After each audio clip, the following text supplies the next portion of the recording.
Wouldn't it be great if you could ask your data anything at any time? Like, how are sales this quarter? How's the new marketing campaign performing? What does the overall health of the company look like?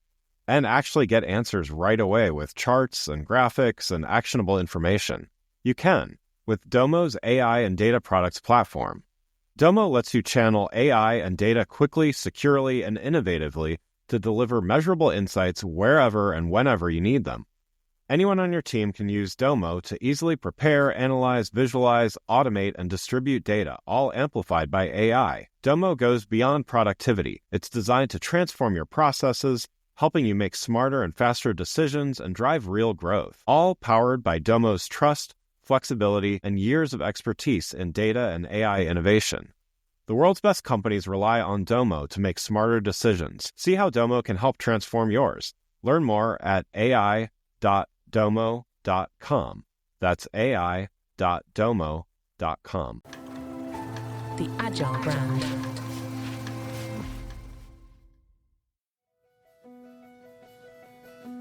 Welcome to Season 6 of the Agile Brand, where we discuss marketing technology and customer experience trends, insights, and ideas with enterprise and technology platform leaders. We focus on the people, processes, data, and platforms that make brands successful, scalable, customer-focused, and sustainable. This is what makes an Agile brand. I'm your host, Greg Kihlstrom, advising Fortune 1000 brands on MarTech, marketing operations, and CX, best-selling author and speaker. The Agile Brand podcast is brought to you by TechSystems, an industry leader in full-stack technology services, talent services, and real-world application. For more information, go to teksystems.com. Before we get started, I wanted to let you know that my latest book, Priority is Action: 7 Principles for Better Strategies, Decisions, and Outcomes, is now available. In it, I give ideas and insights for leaders and teams that need to make meaningful progress on their priorities. After all, our priorities are what we do, not what we say we'd like to do. You can find Priority is Action on Amazon or learn more on my website, gregkihlstrom.com. Now let's get on to the show. We are here in Nashville at Forrester CX Summit North America, and we've been hearing a lot about what it takes to create and sustain a great customer experience. While there's good customer experience, there are things that set aside the brands that say they prioritize their customers and those that are customer obsessed. Today we're going to talk about what it means to be customer obsessed and how to create great omnichannel customer experiences in retail. To help me discuss this topic is someone that knows all about being customer obsessed. I'd like to welcome Jill Pavlovich, Senior Vice President of Digital Shopping Experiences at Albertsons Companies and recipient of the 2024 Customer Obsessed Leadership Award at this year's Forrester CX Summit. Jill, congrats on the award and welcome to the show. Thank you. Thank you so much, and thank you for having me. Yeah, looking forward to talking about this with you. Before we dive in, why don't we start with you giving a little background on yourself and your role at Albertsons? Sure. Well, I grew up in fashion merchandising, like traditional fashion merchandising, and I credit that for where I truly became customer obsessed. There is nothing like the pressure of having to design physical garments to meet a customer need and the current fashion trends that fit on a physical fixture in a defined square footage of space on a retail floor, right? That is a tremendous amount of pressure, and to get it right, you have to be fanatical about what the customer wants or needs, depending on what you're designing. In 2014, 2015, I had what I call a minor identity crisis, and I felt the need to get into technology. Didn't know what that meant. Ended up joining Wayfair, where I had a mind-boggling crash course in all things technology. How to build it, how to think about it. I think I even wrote a line of code in those days. Nice. Just one. Ended up running a program there called Exclusive Brands that generated about 77% of Wayfair's revenue at the time. And then ended up here at Albertsons, where I oversee all of our omni-channel shopping experiences. That's everything from the apps, our websites, and our omni-channel experiences that bridge the gap between in-store shopping and online shopping. Great. Well, yeah, let's dive in here. And so you were a winner of the Customer Obsessed Award. What do we mean when we say customer obsessed? Yeah, well, I think there's a difference between being customer obsessed and customer focused. Customer focused is something you can do. and you can turn it on and off, right? But being customer obsessed is a complete mind shift. It's just an entirely different way of thinking. And once that mindset of being customer obsessed sets in, you think about problems differently and solving those problems differently. And you can't just turn it off. You can't pivot away from it. So I think that is truly what customer obsession is all about. So maybe as an example, a lot of this is about priorities, right? There's a million priorities, there's competing priorities. And no money. And yeah, there's always not enough, right, to work with, no matter how big the org. So what gets prioritized or deprioritized, as the case may be, when the customer is the focus? Yeah, when you're working for a customer-obsessed company, your prioritization mechanisms just naturally become different. It's not highest ROI. It's not largest incremental revenue driver. The first thing that comes up and bubbles up to the top are the death by 1,000 cuts, the little customer pain points that are eroding the experience, right? Because they're the things that are happening really frequently and ultimately end up having the biggest ROI in the long term when you fix them. But customer-obsessed organizations, their prioritization mechanisms allow those little things to bubble up because of the frequency in which they're happening, and that's what gets prioritized. Where the customer's having the most pain in the current experience. So then, you mentioned a couple measurements that may perhaps even be distractions from that customer obsession. What should you be measuring? How do you look at measuring customer experience? Yeah, well, I think for every company, it's probably a little bit different. Yeah. At Albertsons Company, we measure in a very customer-backed way. Yes, we care about all the top-line business outcomes, of course, right? But the first thing we ask ourselves is how many customers? How frequently are they using it? When they are using it, what is their behavior before, during, and after? And where are we potentially losing them?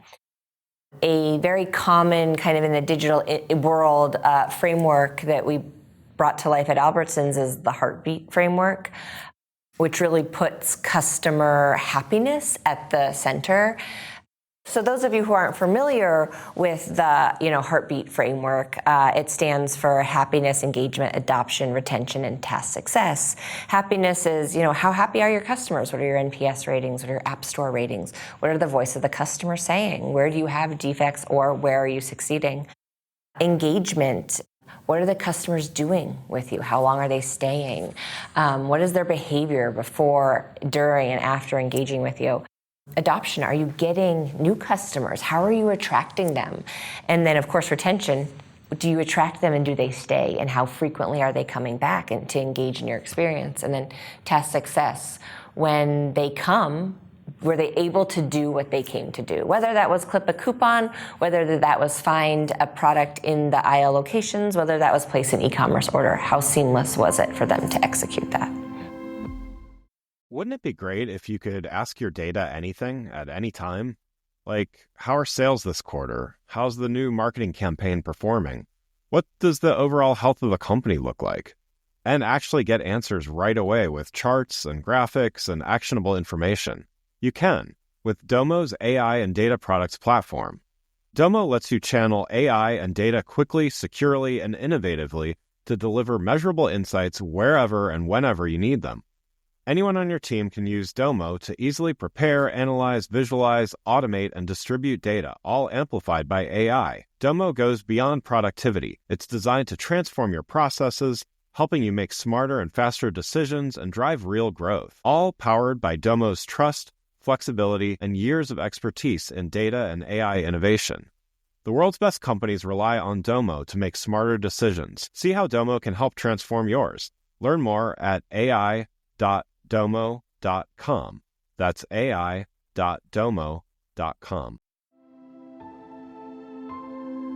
And so, we heard a lot this morning at the conference about teams working together and how unifying strategy and approaches certainly is, it seems pretty straightforward, but when you say it, but in practice, always a little different.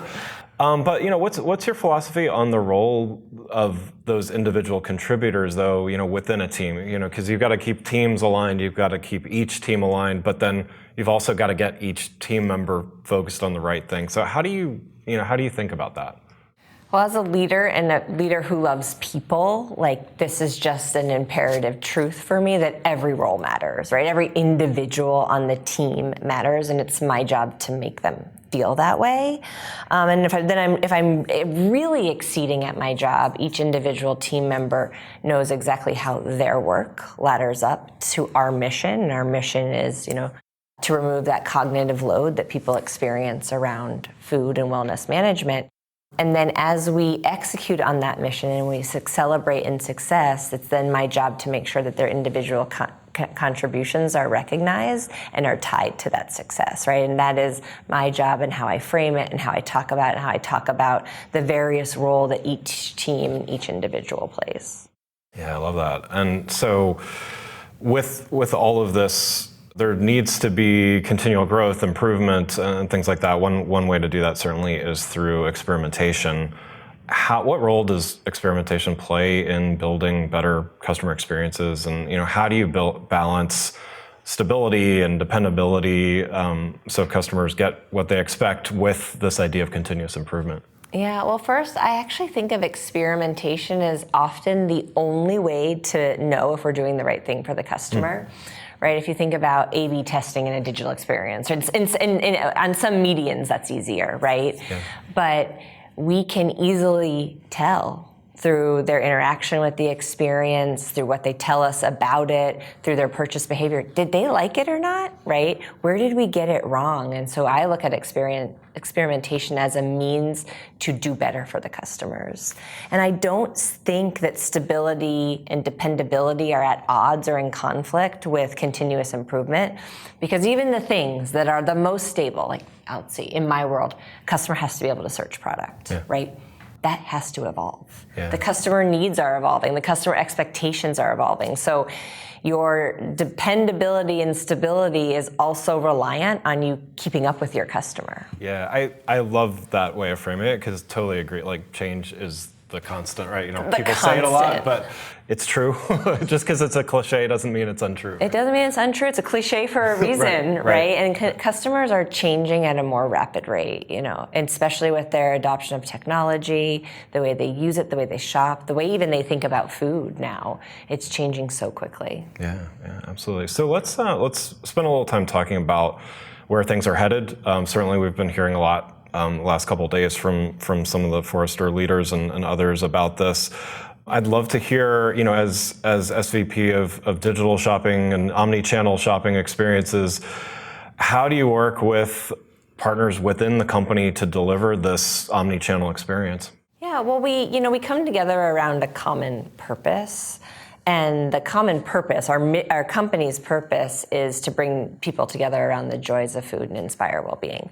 And that's actually what kind of kicked off our customer obsession across the company, and really where I was able to use it as a forcing mechanism for change the way that we worked, the way that we thought about customer problems. And so I think it's very harmonious, right? There's nothing that can happen in a silo. I can't do anything digitally that doesn't impact the front line, right? And that I don't need marketing to talk about.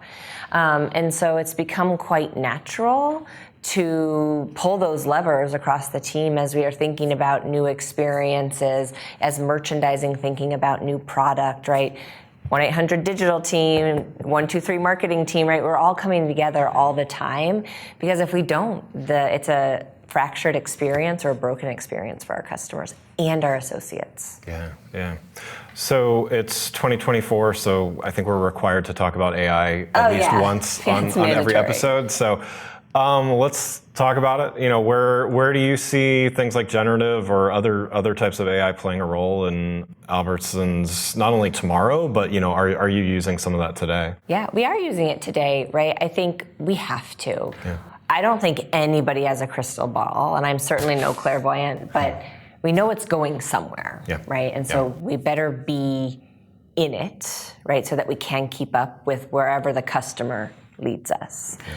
Today, we are, as a company, using AI, and specifically generative AI, across a few fronts. First, to improve associate happiness. I'll keep the example tailored to my world, but there's a lot of mundane things in running a digital business, right?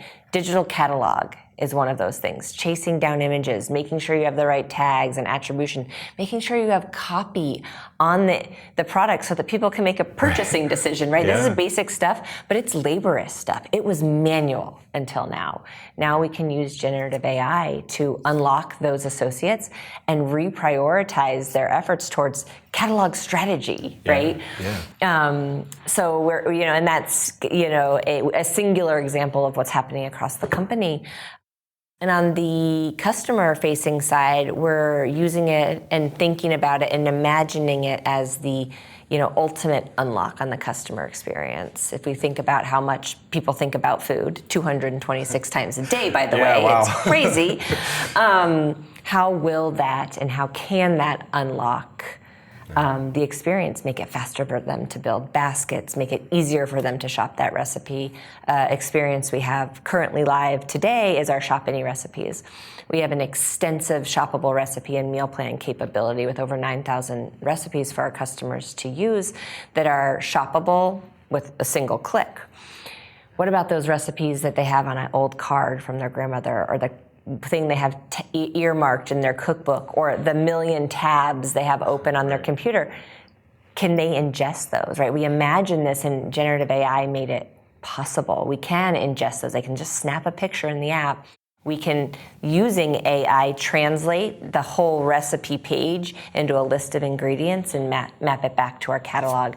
They've essentially created their own digital cookbook. So things like that, right? There will be chatbots and all of that kind of stuff, but what is that next level kind of unlock? And we think AI, and specifically generative AI, holds a lot of those keys. Nice. That's great. Well, Jill, thanks so much for joining today. One last question before we wrap up. I know we have a few more sessions to go here, but what's been a highlight of Forrester CX Summit so far? Oh my gosh, definitely meeting my co-winner of the Forrester CX Leadership Award, John Fryer. What an amazing gentleman. I'm excited to know him, and I'm going to call him a friend now. Nice. And we had a great panel discussion earlier today. And then, beyond that, this is my first time at the show, and I haven't actually gotten to experience much of it. So after this, I'm really looking forward to heading to the marketplace and seeing what's going on. That's great. Wonderful. Well, again, I'd like to thank Jill Pavlovich, Senior Vice President of Digital Shopping Experiences at Albertsons Companies and recipient of the Customer Obsessed Leadership Award at this year's Forrester CX Summit.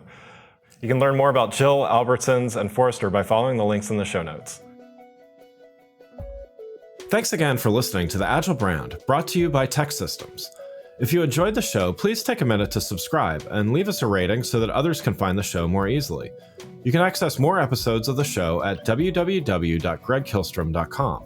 That's GregKihlstrom.com. While you're there, check out my series of best-selling Agile Brand guides covering a wide variety of marketing technology topics, or you can search for Greg Kihlstrom on Amazon. The Agile Brand is produced by Missing Link, a Latina-owned, strategy-driven, creatively fueled production co-op. From ideation to creation, they craft human connections through intelligent, engaging, and informative content. Until next time, stay agile. The Agile Brand.